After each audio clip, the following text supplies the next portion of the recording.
Okay, so Lancelot has been ousted for his relationship with Guinevere.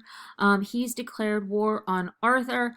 And what's interesting, and I think it's important to note that war between Arthur and Lancelot is not unlike civil war that's going on between the House of York and the House of Lancaster, because Richard of York was this kind of right hand man to Henry, the king, and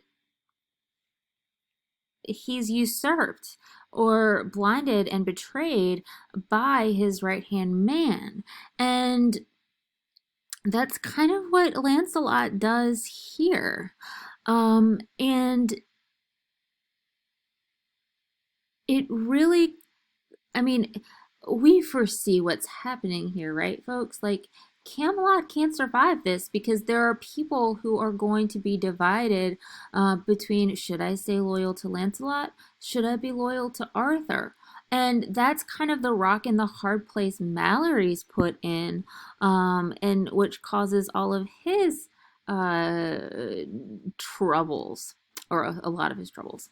So, anyways, we open with war breaking out between Arthur and Lancelot, and Arthur is ready to burn Guinevere. And we have this exchange, this interesting exchange between Arthur and Gawain, where Gawain refuses to play a part of her death.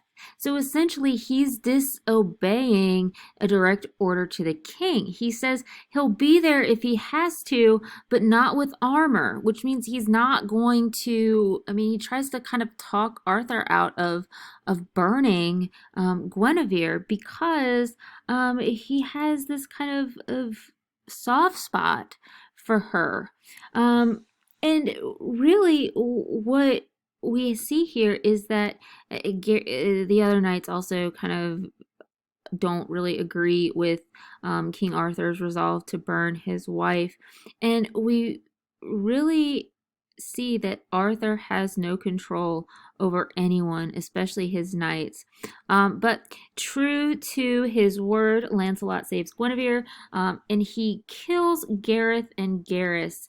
And this really solidifies civil war for the people of Camelot. And some are happy about it, some are sad about it.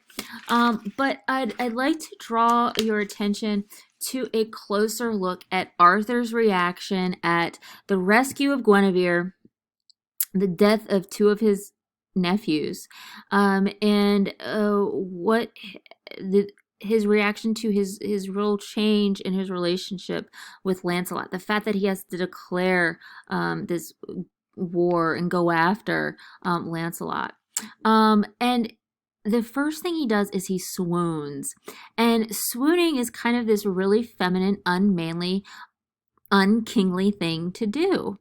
And his first thought is, alas, that I ever bore a crown upon my head. I have lost the fellowship of 40 knights and Lancelot and his kin. He's essentially agonizing over the loss of his men. And to him, the men of his round table are the embodiment and the representation of these chivalric values. His strength, the emblem of Camelot. And without them, he's nothing. He's weak. He's ineffective. And essentially, Camelot can't survive. And but the interesting thing to note is that there is no mention of his wife. There is no mention of Guinevere. He's not once does he think about her, and I think that that really says a lot.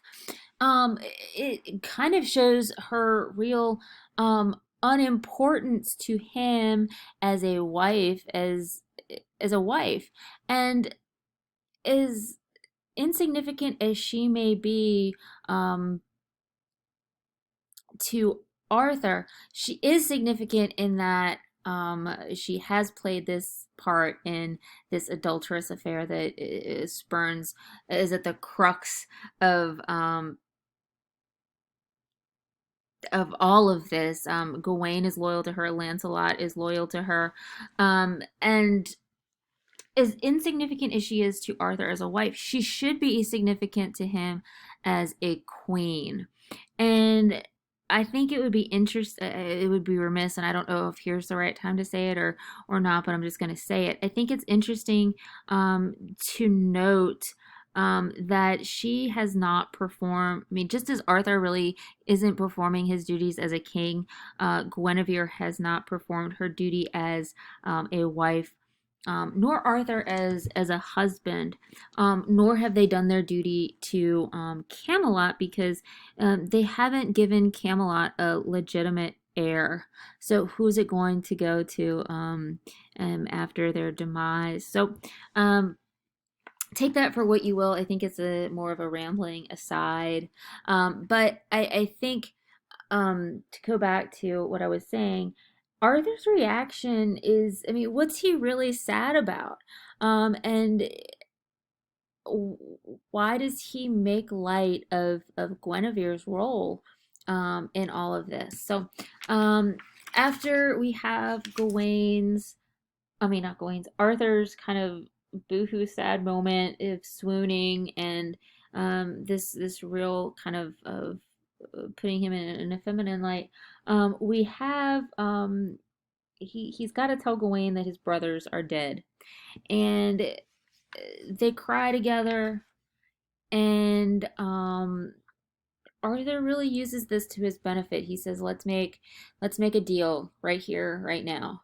And Gawain can't believe that his brothers are killed, and he specifically can't believe that they've been killed by Lancelot, the knight he so ardently defended and refused to kind of betray. But then Gawain finally makes an oath to Arthur, and he says, "I shall make you a promise which I shall hold by my knighthood. Um, I will be revenged upon Sir Lancelot. You'll have my service and love. I promise to God, for the death of my brother, I'll kill Lancelot." And I think it's interesting to really kind of unpack his oath here for just a second. He says, I make you a promise by my knighthood." Which really says what, though? Does his knighthood mean anything? He's already broken any sense of chivalry and loyalty and honor by rallying behind Lancelot when he should be rallying behind the king. He's already kind of I mean, he's broken his bonds of chivalry by disobeying Arthur when he's asked to help burn Guinevere. And I mean, what is the value of Gawain's knighthood here? It's really, it's bunk. He only makes this promise, and I mean, he says, "I promise to God, for the death of my brother," or no, what does he say?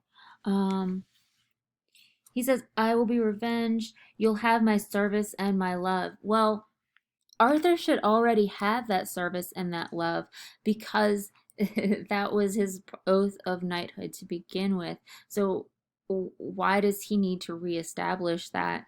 Um, and I think that it's also worth noting the conflicting loyalties here.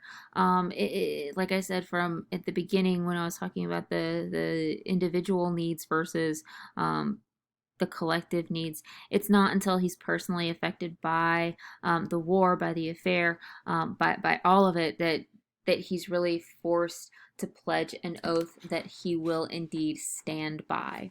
Because Gawain does stand by his oath, and he does die at the hands of Lancelot.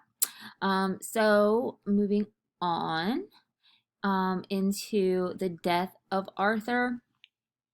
And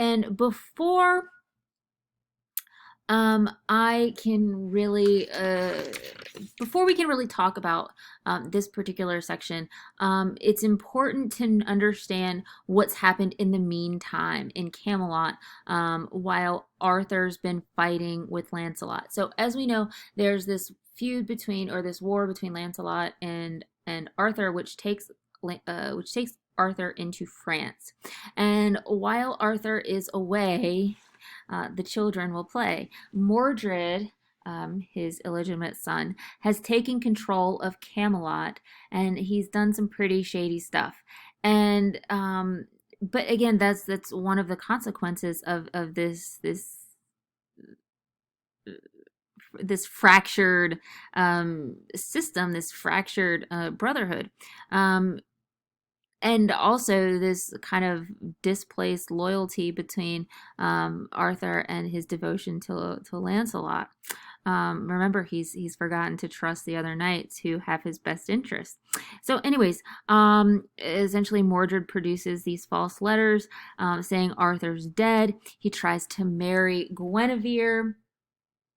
Gawain is mortally wounded by Lancelot, as I just said. But before his death, he is able to send Lancelot a letter kind of reconciling their differences and begging him to go to Arthur's aid because Arthur has gone back to England to regain control of Camelot. Which is where we pick up with in the death of Arthur. So with the death of Arthur, it begins with dreams, and this is kind of one of those narrative things that or this motif that we've seen time and time again in all of our narratives that we've read this semester, or not this semester, but this unit, and not Gawain, Arthur has essentially two dreams, Trinity Sunday. And I think it's important to note that Trinity Sunday is the Sunday after Pentecost, where that kind of celebrates the unification of the Father, Son, and Holy Spirit. But it's important to note also that the fact that he has these dreams on Trinity Sunday kind of hints at this element of the divine. It is divine intervention. These dreams are prophetic in nature. They're not a cause of overeating. And essentially, Arthur has this dream that he's sitting in a chair or a throne, and he's on top of a wheel, the Wheel of Fortune, and lo and behold, he falls into this deep black water with serpents, worms, and wild beasts. So essentially, his dream is about the reversal of fortune. He's falling into this trap of deception and betrayal, and that's going to be his downfall. So in his first dream, it's really about, okay, my fate is about to change. He doesn't know how, he doesn't know why, he doesn't know when, but he knows that his fate's going to change. His second dream comes in the form of Gawain, and it's further clarification that his fate is about to reverse. That it's further clarification of this first dream.